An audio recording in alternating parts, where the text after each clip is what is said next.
Hi guys, James at Rampant Lion Reviews again for you today with another beer review. For this one, we are going to have a look at another collaboration beer. So this one is half Danish on the home side, half American on the away side. Both of the breweries involved in this one have featured on the channel before, albeit the Danish brewery far more frequently than the American one. And the beer that we're having a look at today is a style that I know both breweries can do very well. I've had very nice beers from both of these breweries in the past actually. So quite curious to see what happens when they put their heads together. And it's nice to feature the American brewery on the channel for the first time in quite a wee while. I think it might have been about 2 years or so since I last reviewed a beer involving this brewery, and I actually couldn't tell you whether I've reviewed one of their own beers, come to think of it. So that's something we need to fix in the future as well, if that's true. But let's see how we got on with this one then. I'm curious to see how it turns out. Hopefully it's another good beer. Hopefully it makes for an interesting review. And as always, I hope that you guys enjoy my take on this one as well.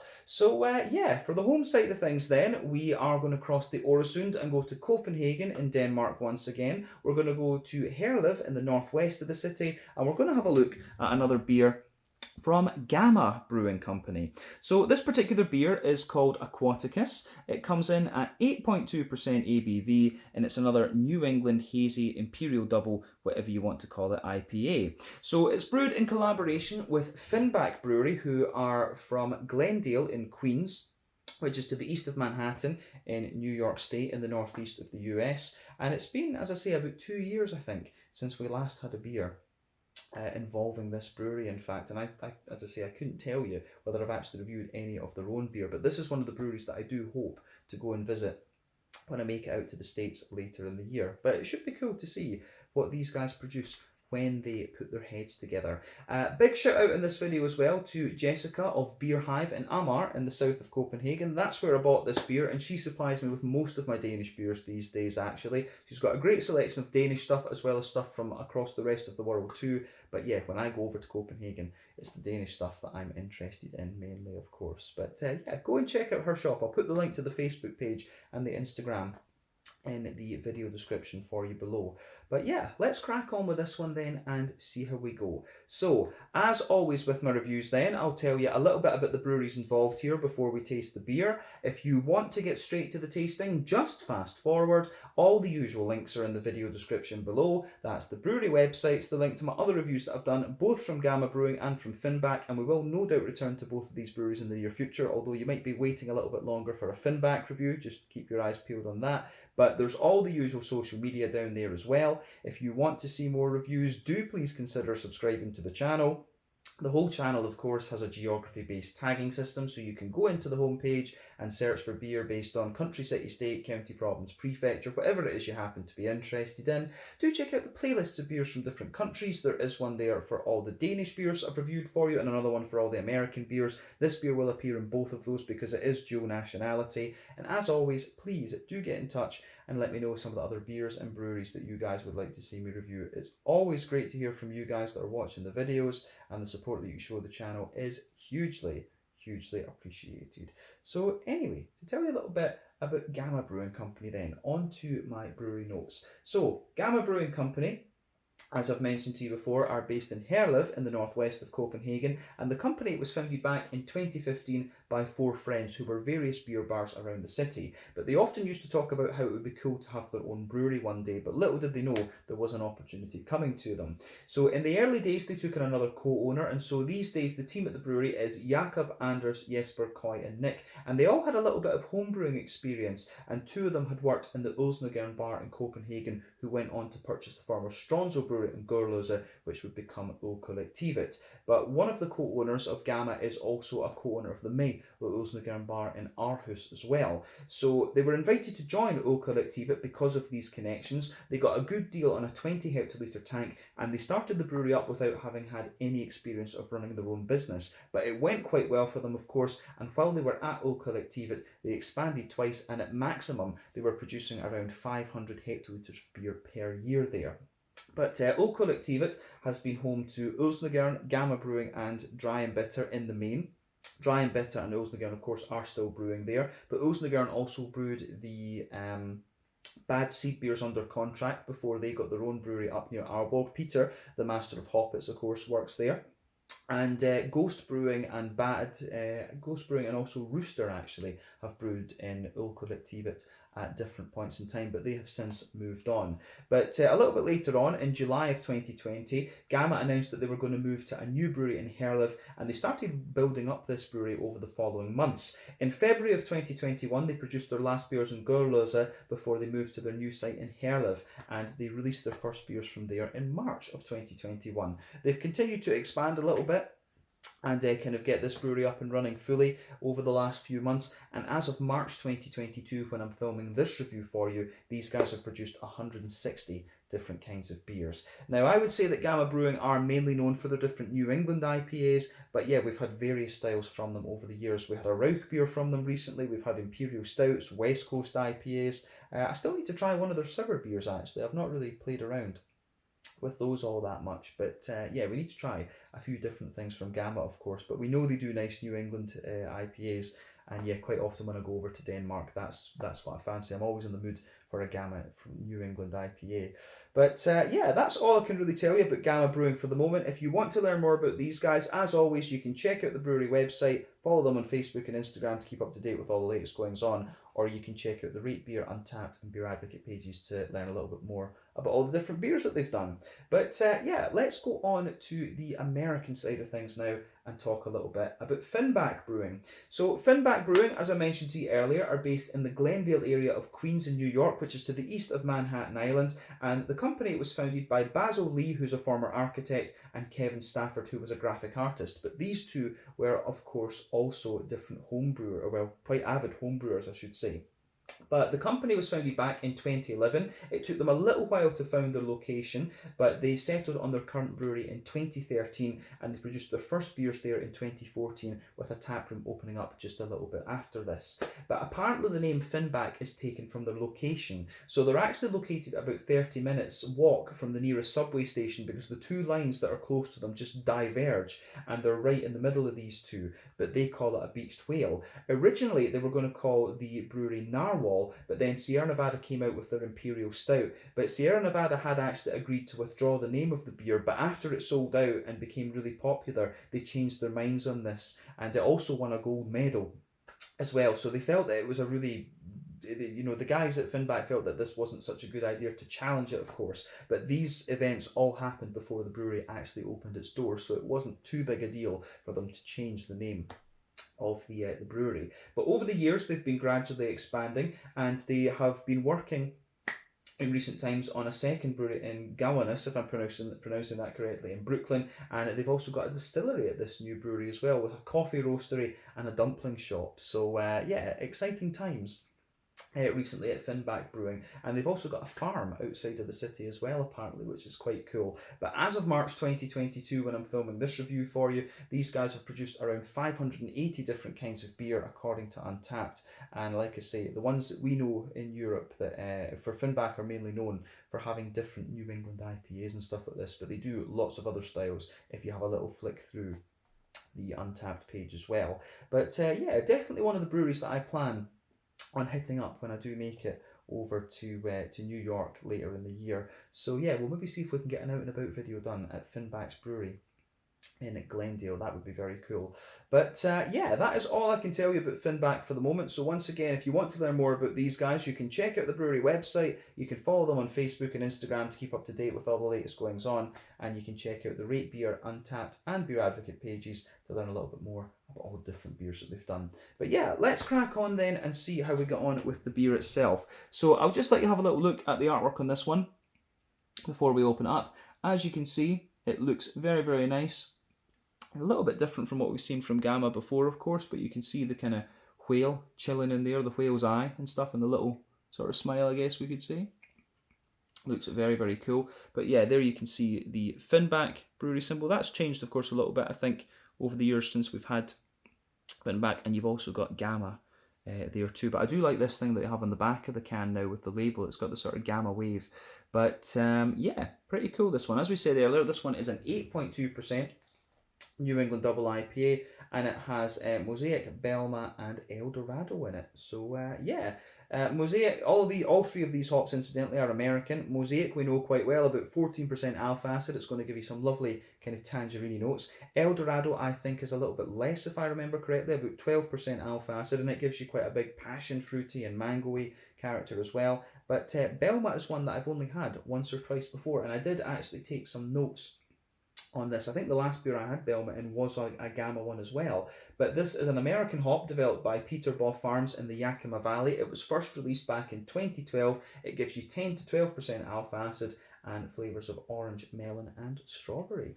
So yeah, going to be interesting to see how that plays out in this one. But this is a 440ml can. I believe I paid 55 Danish kroner for this. So that is roughly somewhere in the region of 70 Swedish kroner. So about €7 for the can. That'll be somewhere in the region of £6 sterling. And I guess maybe about $8 American in that case, something like that. So yeah, that gives you a price reference for those of you watching in different places in the world. But let's get this guy out and we'll get on with the tasting then. I'm really curious to see what this is going to have in store for us. It kind of exploded a little bit there as I opened it, but it seems to be okay. But let's get this guy out and into the glass then and see how we go. I'll tell you something, I'm getting a little whiff of it as we pour it and it smells very, very nice. So we've got most of it out at the moment, but we'll put the rest of it in a little bit later on. But anyway, you can see this is poured pretty much as you would expect from a New England IPA. So before the head disappears, you can see that it's poured with about a 3/4 finger of a frothy, I would say, perfect white head. There's one or two big bubbles sticking towards the side of the glass, a few little ones going up towards the bottom of the head there. But overall, it looks pretty nice. In terms of the colour, I would say that this one is a very kind of rich yellow. I always like comparing these different New England IPAs to fruit juices because that's just what their appearance reminds me of. But I'd say this one is quite akin to like a nice kind of juicy, a nice bright mango juice, something like that. But yeah, certainly looks very, very nice, this one. But remember, the colour of your beer depends on one, the type of hops, the type of malts that you use. That goes a long way to determining the EBC rating. 2, the length of your wort boil is going to play a role because the longer you boil the wort, the more the sugar's caramelised, thus you get a darker colour of beer. New England IPAs tend to have a wort boil of about 90 minutes, but you can play around with that, of course. But any barrel aging that you do or any adjuncts that you put in will affect the colour of the beer too. But in the case of New England IPAs, that is not all that common. We don't have to care about that so much. But yeah, the level of haze on this one is actually quite impressive. This is one of the soupier and gloopier ones that I've seen in recent times. It is pretty damn opaque, but yeah, nothing wrong with that, of course. But remember, the level of haze depends on the oat content, wheat content, and also the yeast to a degree as well. But there's no real rule about that in terms of ABV. You know, you would think as you go up the alcohol scale, you'd get more haziness and stuff like that, but it can vary from brewery to brewery, recipe to recipe, and so on. So just be aware of that. There aren't really rules about that particular sort of thing. But yeah, it looks very, very nice, this one, as we would kind of expect for an 8.2%er. So yeah, I don't think there's anything else we can really say about the appearance of this beer. You can see the head has just faded away to be a nice kind of thin foamy layer, and there's a little bit of a thicker foamy ring around the edge of the glass. But yeah, it looks very, very nice, this one. So thumbs up to Gamma Brewing for that. But I think we can take a little look at the appearance, the aroma now. My brain is not working in this video, guys. We can take a little bit of a look at the aroma now and just see how we get on. Very curious about this. Ooh, that does smell quite nice. That does smell nice. So, yeah, first impression of this one. It's actually quite a bready and yeasty New England IPA. The green component for me has got a little bit of floral character, but I find it quite grassy. Then it's got a nice, just juicy, oily, fruity character to it as well. So yeah, I really like how this one goes about its business from the aroma side of things. But let's break that down for you a little bit more and describe it a wee bit more kind of in depth. So if we sugar the beer up a little bit, you can smell with this one, I think this has got a little bit of a kind of Jacob's cream cracker sort of thing underneath. It's got a little bit of a crackery backbone to it, maybe one or two little woody notes as well, but certainly a wee bit of bread crust, some nice kind of fluffy, fresh white bread in there. Yeah, Cracker, yeah, a little bit of a cracker, wee bit of a kind of, yeah, wee touch of cracker, a wee bit of a woody thing, bread crust, soft white bread as well. There's a wee bit of wheaty bitiness in this one. You certainly get a little bit of wheaty bitiness in the back of the nose here. And yeah, I can smell some of the kind of smooth, creamy oats coming out of this one. The oaty presence, I find, gets a little bit bigger the more that you smell this beer, actually. But on top of that, there's certainly a degree of sweetness. There is certainly a degree of sweetness to this one, but it's not overly prominent. There is just a little touch of that kind of Werther's Original butter candy, butterscotchy sort of thing. But yeah, the way that this all goes together is pretty nice from the malty side of things. So yeah, a good blend of yeasty and malty character coming out of this one. So yeah. But yeah, I think in terms of the way that the malty yeasty side of things leans, it's kind of bready, and yeah, definitely kind of the barley malt and the yeast that are coming out most, but there is a nice kind of yeah, there is definitely a nice little bit of kind of sweetness in there as well. So yeah, I like how this goes about its business, absolutely. Yeah, let's focus on the hoppy side of things then. I don't think we need to say anything more about the kind of malty yeasty side of the aroma. So in terms of the green component, I think, yeah, in terms of the in terms of the green component in this beer, I would say you've got a little teeny bit of earthiness out of this one, and I think that's most likely to come from the mosaic. You've got a nice kind of quite bright floral character to it, but I think that really takes a bit of a back seat to the grassy. I think that takes a little bit of a back seat to the grassy side of the beer, actually. So yeah, the green component of this one is quite nice. Now remember, New England IPAs tend to rely on late addition and dry hopping. So you don't quite get the big dankness out of these, I find, quite often that you would with West Coast IPAs. West Coast IPAs also have early addition hopping. So remember, early addition hopping is the one that gives you the big bitterness, whereas late addition hopping gives you a little bit of bitterness, but mainly flavour and aroma, and dry hopping is completely flavour and aroma. So that's what's going on in here. But I think the green component in this beer is mainly kind of quite grassy, but the fruity side of this one is really nice, and I'm finding it's got a nice big mix of juicy aromas. Actually, I'm actually getting quite a little bit of strawberry out of this one from the Belma, which is kind of interesting. But yeah, I like that. So for me, this one, the tropical notes actually take a bit of a back seat in this. There's a bit of a soft mango in there, but I'm getting a lot of juicy orange and strawberry out of this. And of course, Mosaic's going to give you a kind of bright tangerine, Belma's going to give you a wee bit of orange, but the kind of strawberry note from the Belma, I think, is quite prominent in this one. So yeah, I'm really getting a lot of that kind of juicy strawberry, but then there's a big kind of sweet, slightly oily orange in behind that, and you know, you do get a little bit of a soft mango-y apricot sort of thing from the El Dorado in this beer as well. But aroma-wise, this is very nice. Like I say, it's a very smooth smelling New England IPA, lovely juicy fruity characters. But overall, I think that this one goes together. It really does go together very nicely in that regard. So yeah, I think it comes across very, very well. So let's leave it at that for the aroma. As I always say though, take a bit of time to enjoy the aroma of the beer before you get stuck into it, but I think it is about time that we have a taste of this one. So this is the Aquaticus, an 8.2% New England Hazy Imperial Double, whatever you want to call it, IPA from Gamma Brewing in Herlev in Copenhagen, and Finback Brewery from Queens in New York over in the US. Let's get stuck in. Slange, skål, and cheers.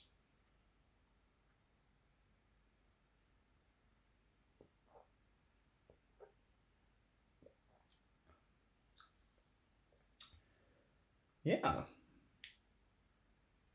that's pretty nice. I would say, just first impression, it does have a good yeasty component to it. I was right about that.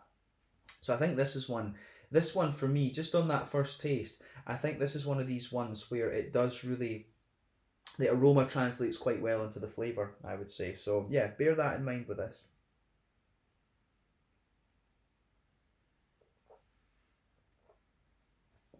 So Yeah, this is solid. I remember the beers that I've had involving Finback have always been quite they've always I remember they've always been, you know, quite smooth and quite oaty leaning and stuff, whereas Gammas have been they do different things with their New England IPAs. But to be honest, this one I could kind of see this is kind of fitting. I think that's what I'm trying to say. This is quite fitting for a mix between Gamma and Finback. Actually, it's quite a yeasty New England IPA, but it's also got a good little bit of oatiness and breadiness and stuff to it. And the green component is quite smooth as well, and the fruity side of things, it's quite light and juicy. But yeah, this is nice. This is absolutely nice. So thumbs up to both breweries for how this one's turned out. I quite like this. So let's try and break it down then, and describe it for you a wee bit more in depth as we always do.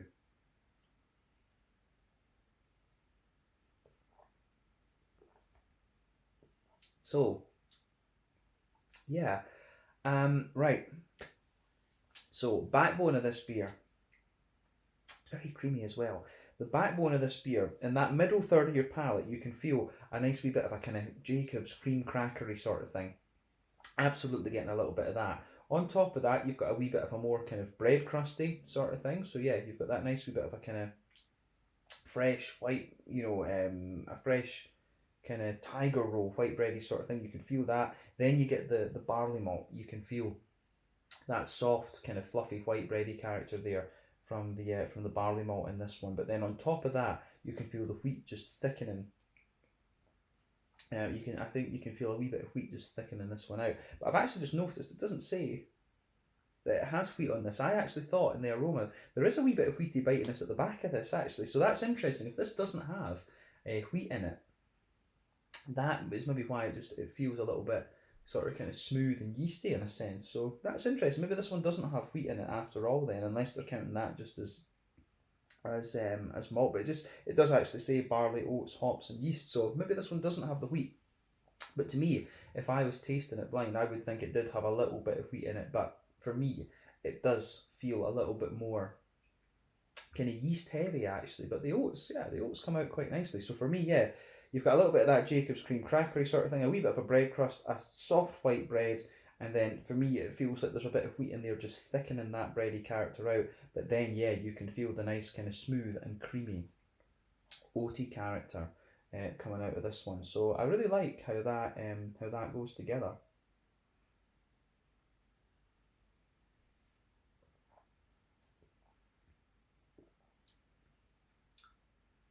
So yeah, the oaty side of things, it really is very, very creamy, and that's how you know this beer is very fresh. As I've said before, the oats are usually a good indicator of how fresh your New England IPA is, because the newer it is, the kind of creamier they are, whereas the older it is, they start to get a little bit dry and things like this. But this one's got a lovely creamy oaty character to it. In the dead centre of your palate, you get a nice wee circle coming out of the beer. There is a nice little bit of a circle in this one, and you've got a wee bit of that Werther's Original butter candy sort of thing. And yeah, I do like how that kind of comes out. But this really is not a sweet New England IPA for me. This is definitely oaty and barley malt leading. So yeah, I like how this one goes about its business in that sense. It is very, very good. Yeah, I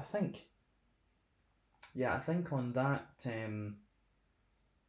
I don't know if there's anything else we really need to say about the middle third of your palate in this one. I think we've covered everything, but remember, there's a few different elements to your. There are a few different elements to your New England IPA. So for me, there's six things. There's the yeasty side of things and the kind of rye leaning, grainy sort of ones. These two are a little bit more common in the American brewed New England IPAs, whereas you get wheaty bitiness, oaty creaminess, barley malt breadiness, but also a wee bit of sweetness in these beers too.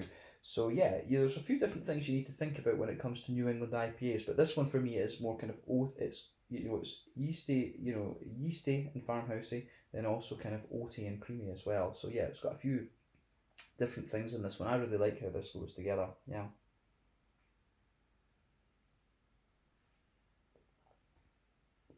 So yeah, I think this works very nicely in that regard. So yeah, I think we can move on to the back third of the palate then, and this is looking at the more yeasty flavours in this. So border region between middle third and back third of your palate, again, you get a little bit of a kind of bready build up in there. So yeah, a little bit of a bready build up. Then base, the back third of the palate, you can feel the bread crusty notes are a wee bit kind of more grainy and dry and stuff like that. On top of that, you can feel the white bready layer is a little bit thicker as well, and again, it's a wee bit more grainy. And yeah, I actually, when I was talking about wheaty bitiness, that does come out in the aroma, but not so much in the flavour. So on top of the thicker white bready layer, you can feel there's a wee bit of dry, you can feel a little bit of the oaty character just kind of spreading into the back third of the palate. But then on top of that, you get the nice kind of yeasty sort of thing. So yeah, there's a nice kind of yeasty, there's a nice sort of yeasty part to this beer as well.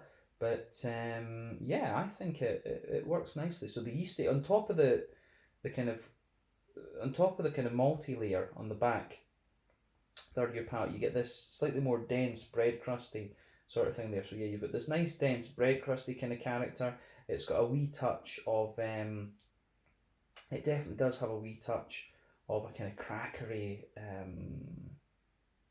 note to it as well. So yeah, a wee bit of crackery, woody sort of thing, and that slightly more dense bread crusty note out of it as well. But on the back third of your palate, you can feel the flavour is definitely taller, but then as you come further forward into the middle third of the palate, the flavour's condensed down and they're a wee bit more sort of squashed together actually. So yeah, the way that this goes together is very, very nice in that sense. Yeah, I don't think we need to say anything else about the malty yeasty side of the beer, so let's focus on the hoppy side of things.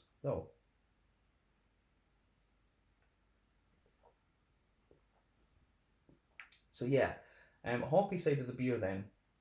Back corners of the palate, you've got a nice little bit of you do have a nice little bit of earthiness in there. As you move further forward, it gets a little bit sort of herbal, and as you reach the kind of front corners of the palate, you've got a wee bit more of a kind of floral aromatic side of things. So yeah, it builds up.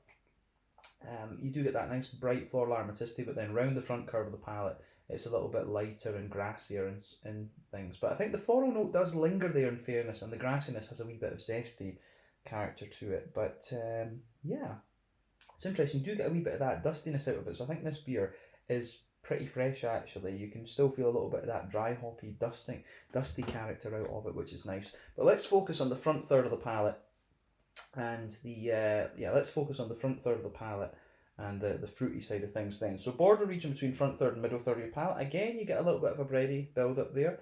Base of the front third of the palate is a little bit more kind of smooth and bready as well. And yeah, I think that works. I do think that works quite nicely. But then on top of that, you get that nice oily bubble where the juicy fruity esters roll their way out of the beer. And yeah, I think that goes together pretty well too.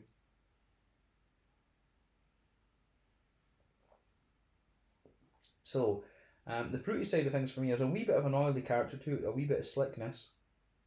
And yeah, I think that works. That does work pretty nicely.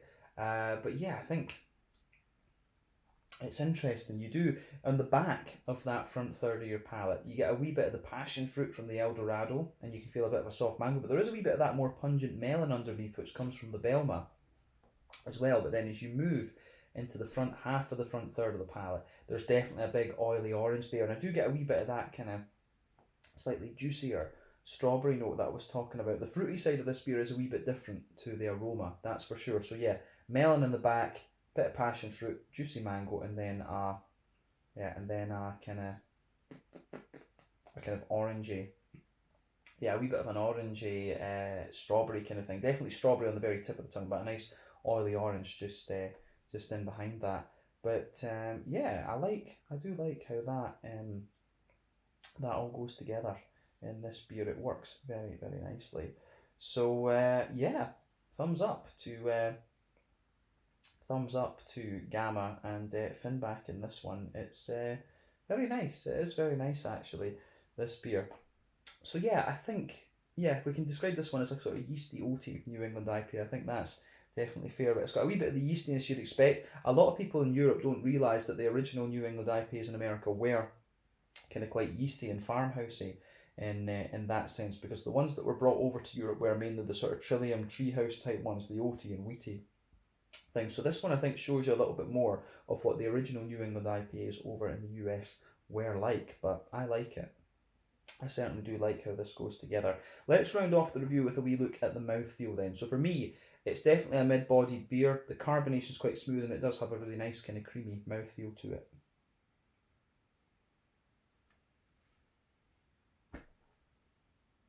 So yeah, lovely kind of nice creamy mouthfeel. It's got a wee bit of cleanliness to it. You always get this with the Scandinavian beers, of course. Nice little bit of clean character. But yeah, that certainly works. That does work quite nicely. In terms of the hoppy side of the beer, I'd say that this one, I think it's a typical sort of 25-30 IBU. It is a very low IBU beer, this one. The malt base, we said, a bit of smoothness in there, quite a bit of creaminess, wee tiny touch of sweetness, but you've also got some nice juicy fruity characters to this one as well. But overall, I do like how this beer goes about its business. I think it is pretty nice in that regard. So yeah, this is a very nice, just drinkable New England double IPA. It's a bit dangerously drinkable for 8.2%, right enough. But you know, I think it shows you a good balance between what Finback are all about in my experience and Gamma Brewing. Both Gamma Brewing known for quite smooth New England IPAs, and I think Finback are known for quite thick things. So this one has a good medium between the two. But yeah, I think we can leave it at that for this one. So this is the Aquaticus, an 8.2% New England IPA brewed at Gamma Brewing in Herlev in Copenhagen in collaboration with Finback Brewery, who are from Glendale in Queens over in New York in the US. Once again, thank you for watching my beer reviews. Till the next time, please like, subscribe, share, all the usual YouTube stuff.